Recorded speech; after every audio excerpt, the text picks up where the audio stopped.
Hello dear students, welcome back in my YouTube channel EduChange. Today we are going to learn English workshop of poem Double Standards, and this poem is from standard 7th. So dear students, here in this English workshop we are going to cover all the 6 questions.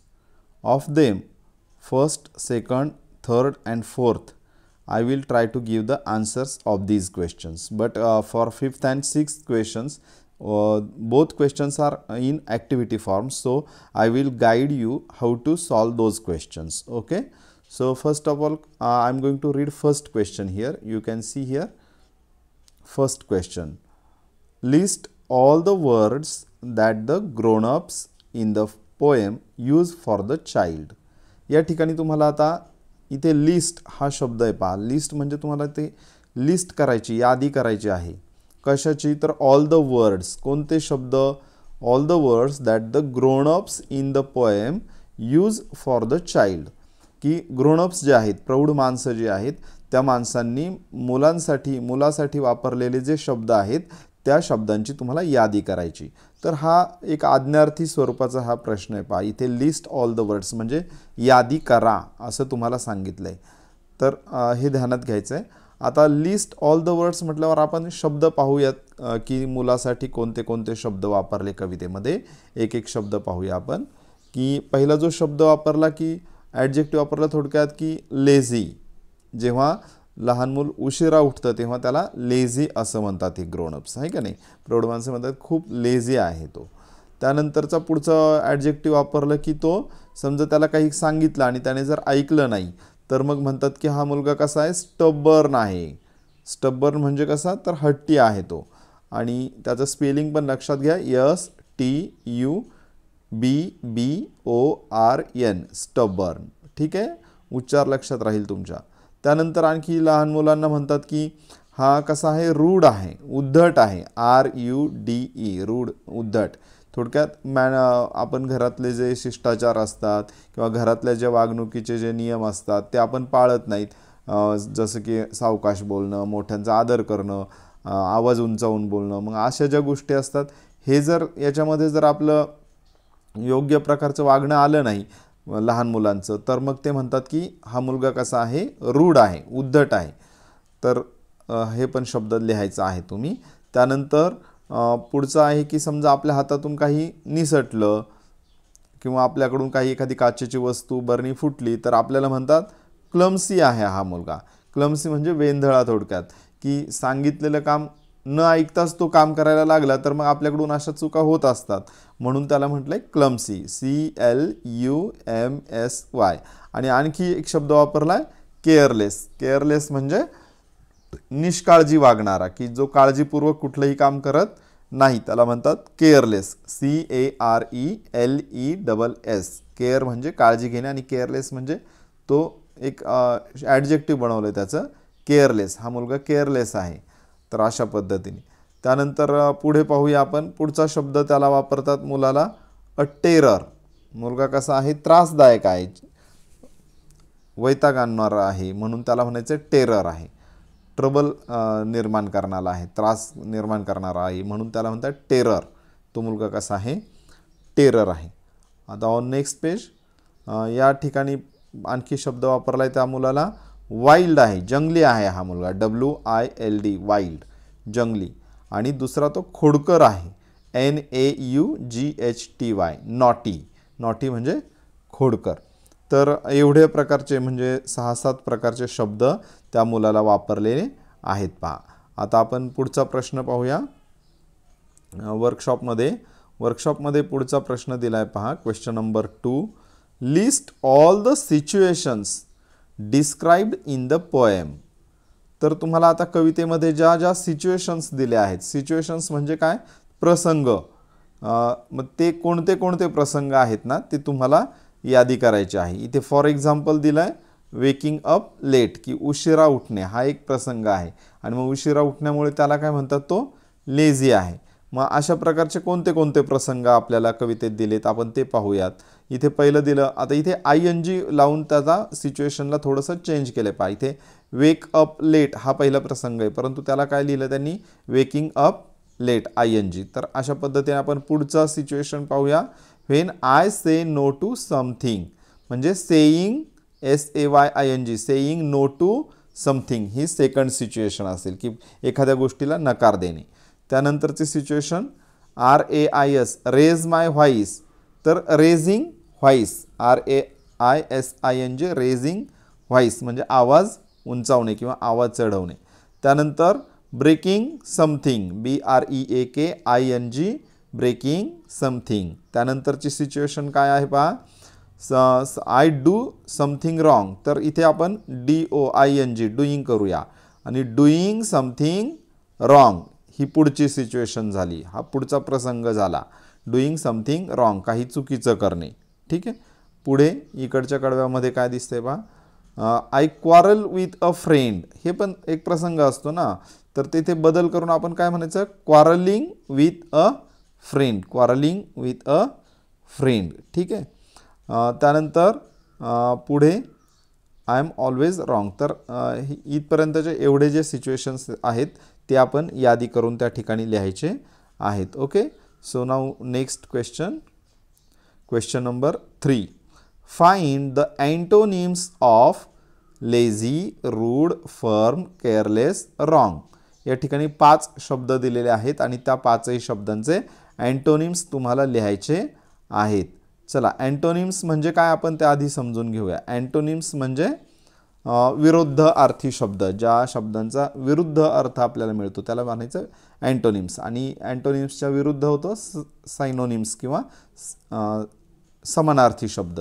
तर आपण या ठिकाणी antonyms पाहणार आहोत, विरुद्धार्थी शब्द. कोणत्या शब्दांचे, lazy, तर लेझीचा मराठी अर्थ काय होतो, लेझी म्हणजे आळशी, मग आळशीच्या विरुद्ध उद्योगी, त्याला शब्द आहे इंडस्ट्रियस लेझीचा. मी इथे एक एक शब्द लिहितो पहा, तुम्ही लिहून घेतला तरी चालेल. INDUSTRIOUS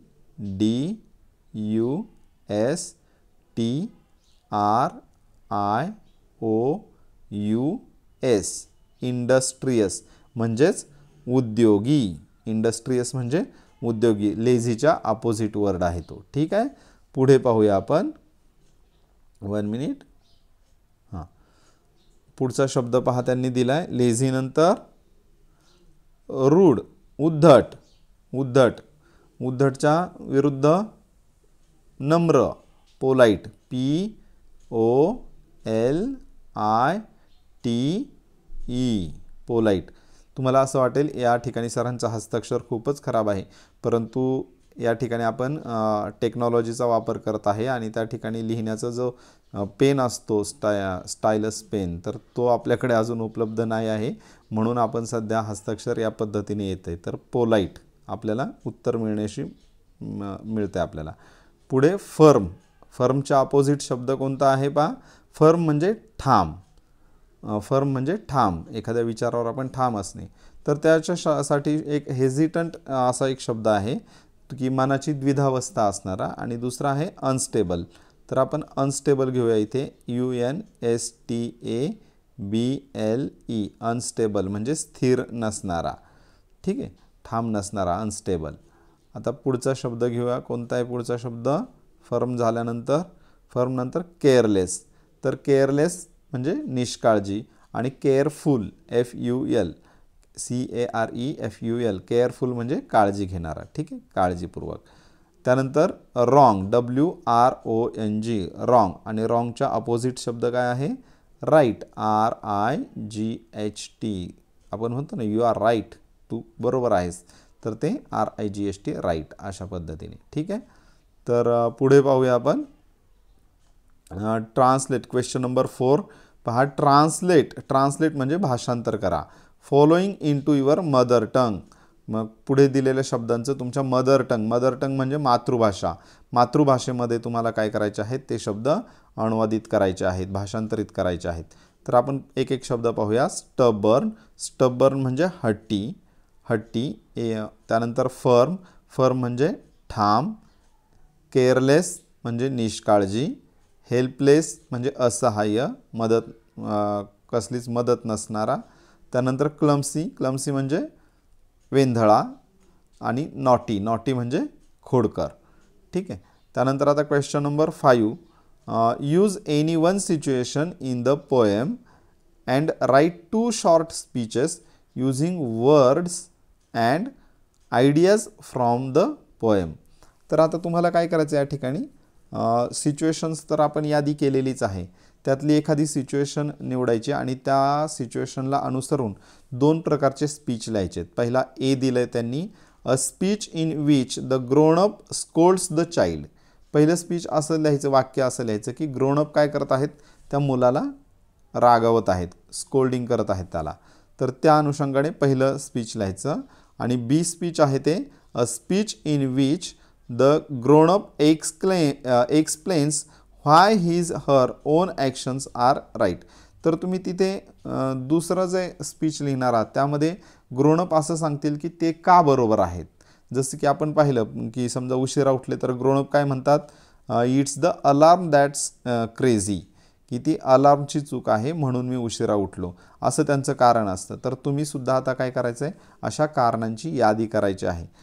फॉर एक्झाम्पल सिच्युएशन, पहिली सिच्युएशन त्यांनी दिली की रेझिंग वन्स व्हॉइस, की एखाद्याचा आवाज वाढवणे, अशी सिच्युएशन असते. त्यावेळेस ग्रोनअप काय म्हणतील पहा, म्हणजे ग्रोनअप म्हणजे मोठी माणसं, ते काय म्हणतात, don't shout, it's rude to shout, तू ओरडू नकोस, ते उद्धटपणा आहे, ओरडणं म्हणजे उद्धटपणा आहे.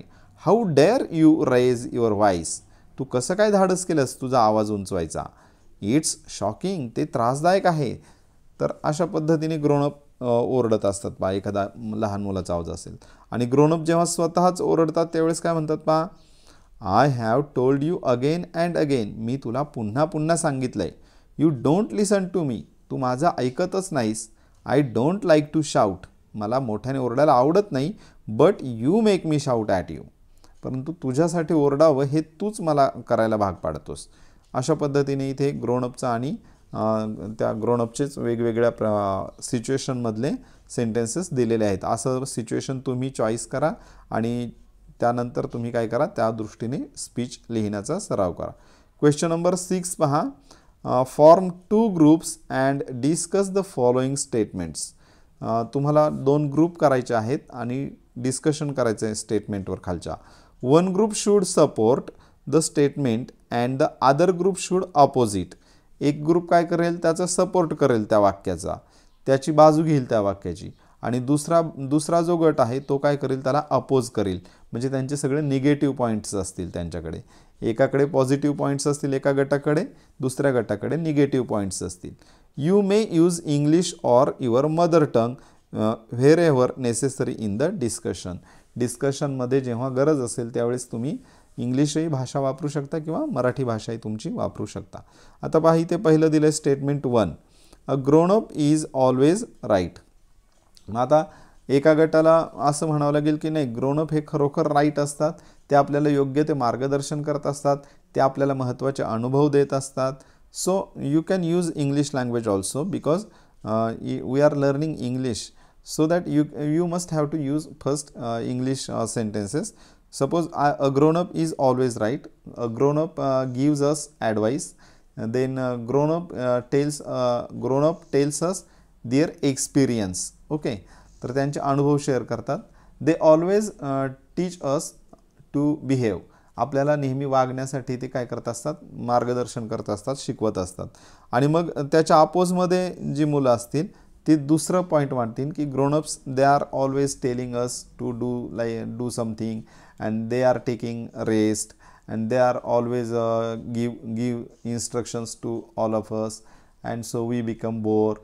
अशा पद्धतीने तुम्ही तो मुद्दा त्यांचा खोडायचा आहे. म्हणजे एक ग्रुप काय करेल पॉझिटिव्ह, एक ग्रुप निगेटिव्ह. सेकंड सेंटेन्स इथे पहा, स्टेटमेंट दिलं आहे, a child is always right.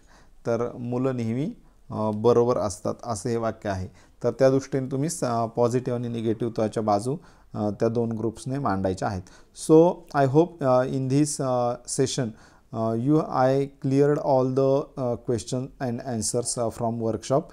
I hope you all have understood very well. If you have any difficulty or any problem with this workshop, you can comment me. I will try to solve your problem. Okay. तर आजपर्यंत आपण बरेचसे video या ठिकाणी पाहिलेले आहेत. या व्हिडिओच्या माध्यमातून इंग्रजी जे टेक्स्ट बुक आहे आपण 6वीचं आणि 7वीचं हे दोन्ही टेक्स्ट बुक आपण पूर्ण करत आणलेले आहोत. तर याबाबत जर कोणाला आणखी काही माहिती हवी असेल किंवा कोणते जर धडे आपले जर एखादा राहिला असेल तर त्याचीही तुम्ही मला काय करू शकता, मला कमेंट बॉक्समध्ये तुम्ही लिहून पाठवू शकता. त्याचाही व्हिडिओ आपण बनवू.